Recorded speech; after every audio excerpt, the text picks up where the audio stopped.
Hi everybody, it's Bobby and I'm back to read some more of Lucky Strike for you. We had a big thunderstorm early this morning with lots of lightning and thunder and wind and rain, which of course made me think of Nate and Jen. So we need to get back and find out what is happening.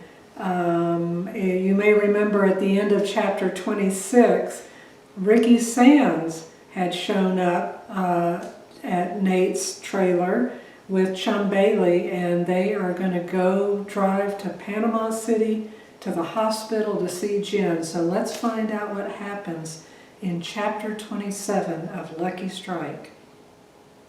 Nate sat in between Ricky Sands and Chum Bailey on the fine leather seats of a slightly used pickup truck, Mr. Bowditch purring in his lap. You got a driver's license, Ricky?" he asked as they crossed the bridge to Apalachicola.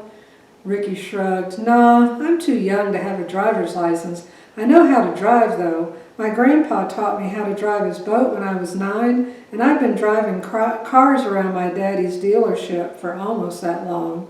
He leaned forward and peered through the windshield. "Of course, I've never driven this far before." Chum rubbed Mr. Bowditch on the top of his head, just where he liked it. "When my mama finds out about me being in on this, she'll most likely skin me alive." "I don't want you to get skinned alive, either of you," Nate said. "I don't care," Chum said. "You and Jen are my best friends." Still, he ducked down out of sight as they drove past the Piggly Wiggly where his mother worked. "Chum, how did you know I was out looking for Jen that night?" Nate asked. "Ricky," he said, sitting back up. "He came and got me after he talked to you outside. Then I noticed Jen wasn't there." Nate nodded. "But how did you know to find us at the beach?" "The mayor," Chum simply said. Nate watched the signs for Port St. Joe, Beacon Hill, and Mexico Beach come and go.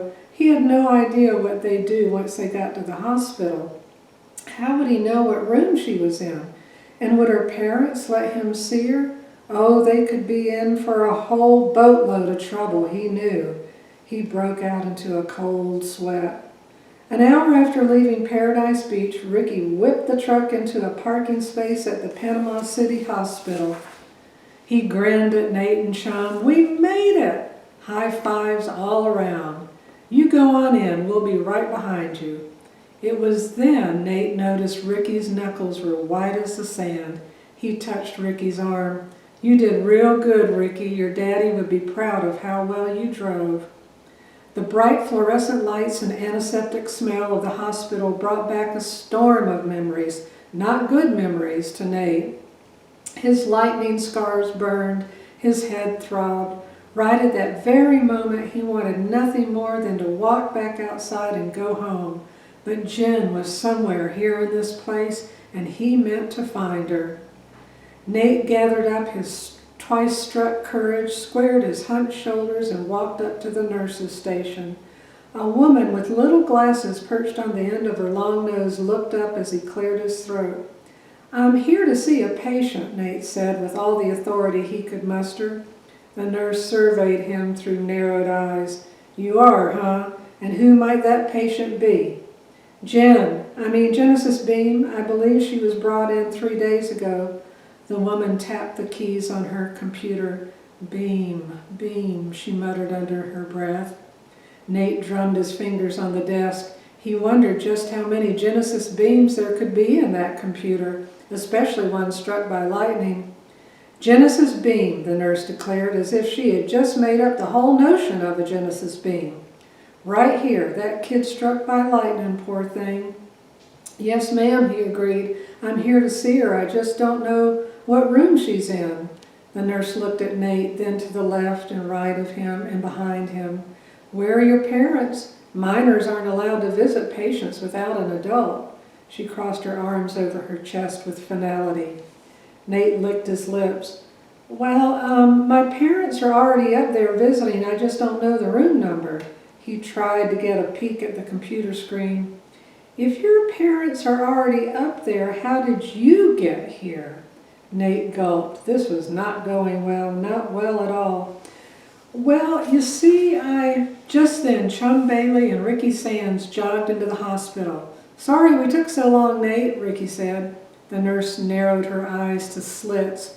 And who might you be?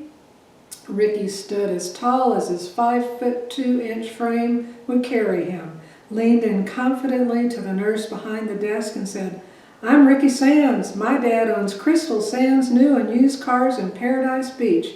I'm sure you've heard of it. The nurse frowned and shot a look at Chum. And you? Chum smiled. I'm Charles Bailey, ma'am, and this here's Mr. Bowditch. At the sound of his name, the cat's head popped out of the top of the big boy's shirt. The nurse's eyes widened. Is that a cat? She asked, a way that led the boys to believe she might not be too fond of cats. Chum looked down at the small furry head and the paws sticking up out the top of his shirt. He frowned. Why, yes, ma'am, that's just what Mr. Bowditch is. Mr. Bowditch twitched his pink little nose and whiskers. Young man, animals are expressly forbidden in the hospital. She pointed her finger at the sliding glass doors. You must take it out this instant. Chum's frown deepened. Ma'am, Mr. Bowditch is a him, not an it, and the nurse stood, her face full of fury, her fists balled on her hips. I don't care what it is. Take that cat. Clearly the nurse had forgotten all about Nate. He peered around the computer screen. He could just make out 317. The nurse turned back to Nate, who was just about to tell him that she'd had enough of all this nonsense when Mr. Bowditch decided he'd had quite enough of all the too warm confines of Chum's shirt. With one graceful leap, he pushed himself out of the boy's shirt and leapt onto the desk. The nurse gasped. Get that cat off my desk! She flapped her hands at Mr. Bowditch. Shoo! Shoo! Get away from here! Office doors flew open. Heads popped out of cubicles to see what all the ruckus was about. Go, Nate, Ricky hissed. Under the cover of chaos, Nate dashed to the elevator and slid in. As the elevator doors closed, he heard Chum calling, Come back, Mr. Bowditch, come back. He looked at all the different buttons. On a hunch, he punched the button for the 3rd floor and prayed once he got there he'd be able to find her room. He stepped out onto the 3rd floor. The nurse sitting behind the desk was on the phone. There's a what loose downstairs? He heard her ask. He trotted down the hallway looking for room 317. 311, 313, 314, 315, and then he saw it, room 317. He pushed the door open. The sight that greeted him was this. The room was dark, the shades pulled. A monitor with lots of lights and bright lines and beeps lit one corner of the room. A small figure lay still as still could be beneath the crisp hospital bed sheets. And beside that figure, sitting hunched over in a chair, hunched from the weight of grief with his head in his hands, was Reverend Bean. Nate eased the door closed and walked over to the grieving man. He touched his shoulder. Hey, he whispered. The Reverend looked up, his eyes wide and wet. If Nate hadn't known this was Reverend Bean, he'd never have recognized him. The face looking up at him was not the face of the man he knew. This face was not the shining beacon of hope and light and absolute certainty that he counted on. This was not the face full of humor and kindness he loved almost as well as he loved the sea-worn face of his grandfather. This was the face of a man utterly broken. Nate, the Reverend said, You're here? Nate tried to smile, but the muscles in his face didn't cooperate. Yes, sir, I'm here. He squeezed the man's shoulder. The Reverend blinked just like he'd woken up. He ran his hand across his face and looked around the room. It's a nice room. Folks have been very kind, he said, nodding. Yes, sir, Nate said. Where's Mrs. Bean? The Reverend looked around the room as if wondering that himself. Then he said, she went down to the cafeteria to see if they had liverwurst on rye. She thought maybe if Jen smelled her favorite food, she'd wake up, and his face crumbled. I'm here now, sir. Why don't you take a little break? Go get some coffee or something. The Reverend stood, a tiny light flickering in his eyes. I'll go find Mrs. Bean. Would it be okay with you if I left for just a minute?" He reached down and touched his daughter's cheek. "I'll be right back, I promise." The door whispered closed. The monitor beeped. For the first time, Nate took a good look at Jen. Without her glasses, her face looked so very small and vulnerable. Spider-like burns sprawled across her jaw. Her right arm and hand were wrapped in bandages. But the thing that almost brought Nate to his knees was her missing eyebrows. They were completely and utterly gone. The eyebrows Mrs. Beam had worked so hard to preserve from Jen's worrying had been vaporized by lightning. "Oh, Jen," he said. He sat in the chair next to his very best friend.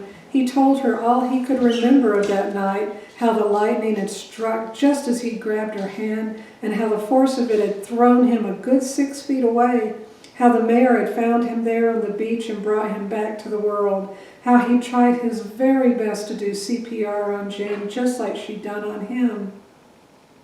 Nate told Jen how he'd woken up in his own bed the next day purely and totally amazed to still be alive, and how miraculous he thought it was, a true miracle, that it was the framed photograph of his long-dead parents that had saved him.